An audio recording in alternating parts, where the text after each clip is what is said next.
શ્રી ગણેશાય નમઃ. શ્રી સત્યનારાયણ ભગવાનની વ્રત કથા. એક સમયની વાત છે. નૈમિષારણ્ય તીર્થમાં શૌનક વગેરે ઋષિઓ ભેગા થયા. ત્યાં સૂતજી પણ વિરાજમાન હતા. શૌનક વગેરે ઋષિઓ શ્રી સૂતજીને પૂછે છે, હે મહામુનિ, ક્યુ વ્રત કરવાથી મનોવાંછિત ફળ પ્રાપ્ત થાય છે તે આપ અમને કહો. શ્રી સૂતજીએ કહ્યું, એકવાર આ જ પ્રશ્ન યોગીરાજ નારદજીએ લક્ષ્મીપતિ શ્રી વિષ્ણુ ભગવાનને પૂછ્યો હતો. તે કથા હું આપને કહું છું, સાંભળો. એકવાર નારદજી મૃત્યુલોકમાં વિચરણ કરતા હતા. ત્યારે તેમણે લોકોને પોતાના પૂર્વ જન્મના કર્મ અનુસાર અનેક દુઃખો ભોગવતા જોયા. ત્યારે તેમણે વિચાર્યું કે એવો કયો ઉપાય થઈ શકે કે જેનાથી આ લોકોના દુઃખ દૂર કરી શકાય. એવું વિચારી નારદજી વિષ્ણુલોકમાં ગયા. ત્યાં શંખ, ચક્ર, ગદા, પદ્મ અને વનમાલા ધારણ કરનાર શુક્લ વર્ણના ચતુર્ભુજ શ્રી વિષ્ણુ ભગવાન બિરાજમાન હતા.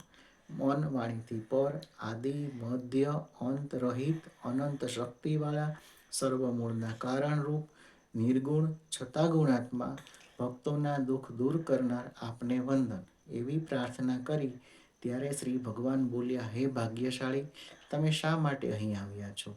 તમારા મનમાં જે કંઈ હોય એ સઘળું કહો, હું તમને જણાવીશ. નારદજી બોલ્યા, પૃથ્વી પર લોકો વિવિધ પ્રકારના દુઃખોથી પીડાય છે. આપ મને કૃપા કરીને એ દુઃખ દૂર કરવાનો ઉપાય જણાવો. વિષ્ણુ ભગવાને કહ્યું, આપે લોક કલ્યાણના અર્થે જે પ્રશ્ન પૂછ્યો છે એનાથી હું પ્રસન્નતા અનુભવું છું. હું તમને એવું વ્રત જણાવું છું કે જેના કરવાથી લોકો મોહમાંથી મુક્ત થાય છે અને મનુષ્યલોક અને સ્વર્ગલોકમાં પણ એ દુર્લભ વ્રત છે. એ સત્યનારાયણ ભગવાનનું વ્રત. આ વ્રત કરવાથી તુરંત જ સુખ મેળવી આ લોકમાં અને પરલોકમાં પણ સુખ મેળવી અને મોક્ષ પ્રાપ્ત કરી શકાય છે. દુઃખ દૂર કરી સુખ, સૌભાગ્ય અને સંતતિ આપનારું વ્રત છે. તે સર્વત્ર જય અપાવે છે. ભક્તિ અને શ્રદ્ધાથી કોઈ પણ દિવસે, ખાસ કરીને પૂનમ અને સંક્રાંતિ પર સાંજે બ્રાહ્મણો, વડીલો, ઇષ્ટ મિત્રો, સગાવાલા સહિત ભેગા મળી શ્રી સત્યનારાયણ ભગવાનનું વ્રત પૂજન કરવું. સવા શેર શીરાનો પ્રસાદ, ફળ, પંચામૃત ભગવાનને અર્પણ કરી બધાને પ્રસાદ વહેંચી પોતે પણ ગ્રહણ કરવું. આ રીતે ભગવાન સત્યનારાયણનું વ્રત કરવું ઇષ્ટ છે. ઇતિ શ્રી સ્કંદ પુરાણે રેવાખંડે સત્યનારાયણ વ્રત કથાયામ પ્રથમ અધ્યાય બીજો. શ્રી સૂતજી ને સનકાદિ ઋષિએ પૂછ્યું, આ વ્રત પ્રથમ કોણે કર્યું હતું? સૂતજી બોલ્યા, કાશી નગરીમાં શતાનંદ નામનો એક ગરીબ બ્રાહ્મણ રહેતો હતો. તે ભિક્ષા માગી જીવનનો નિર્વાહ કરતો હતો. એક દિવસ ભગવાન શ્રી વિષ્ણુ બ્રાહ્મણનું દુઃખ દૂર કરવા બ્રાહ્મણ પાસે વૃદ્ધનો વેશ ધારણ કરી અને આવ્યા. હે બ્રાહ્મણ, ઈચ્છિત ફળ આપનાર, બધી જ મનોકામના પૂર્ણ કરનાર શ્રી સત્યનારાયણ ભગવાન છે. તમે એનું પૂજન અને વ્રત કરો. તેમ કહી બ્રાહ્મણને વ્રતની વિધિ બતાવી ભગવાન અંતર્ધ્યાન થઈ ગયા.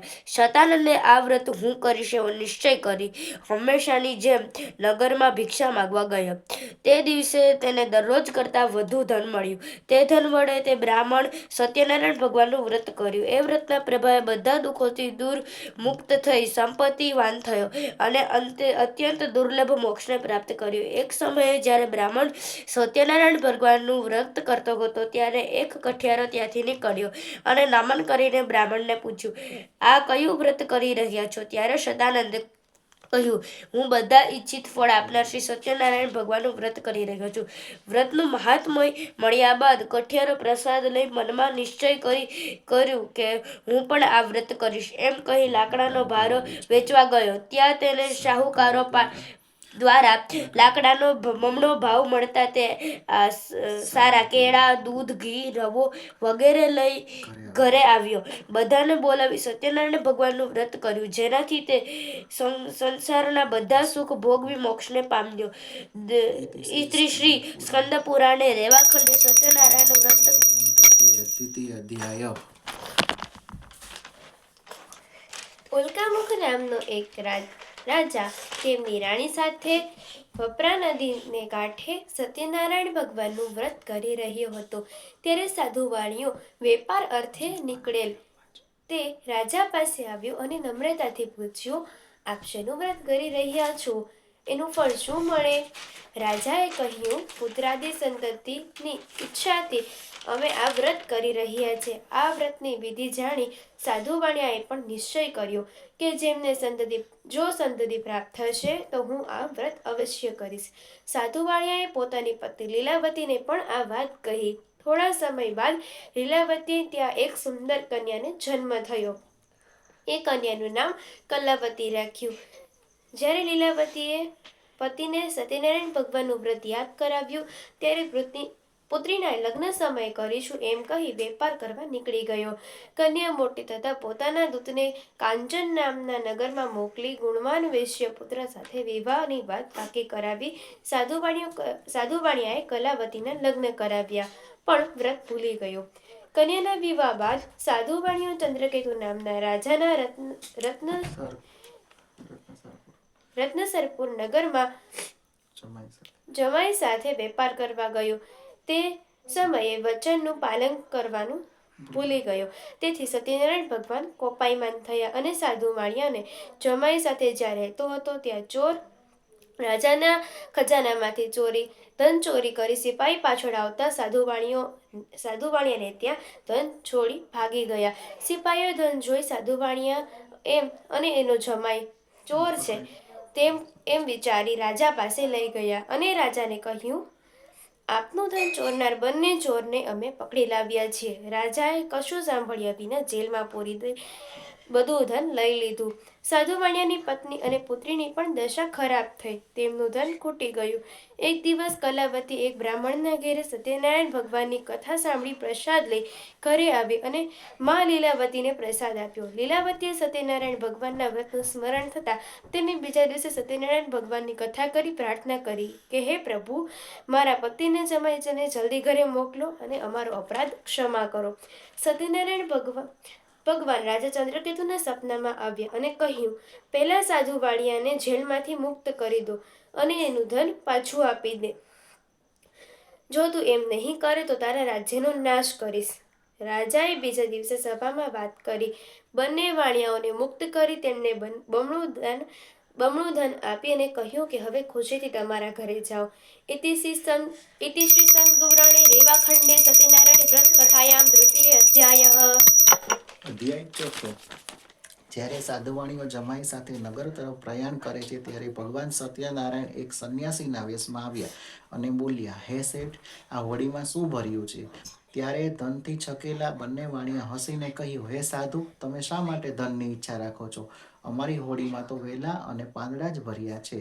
સત્યનારાયણ ભગવાને કહ્યું, તમારી વાણી સાચી કહો.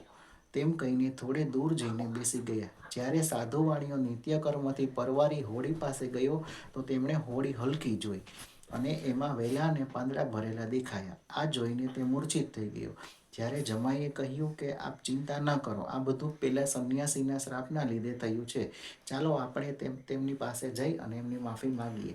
સાધુ વાણીઓ અને જમાઈ સંન્યાસી પાસે આવીને કહેવા લાગ્યા, હે ભગવાન, આપની સમક્ષ હું ખોટું બોલ્યો, મને ક્ષમા કરો.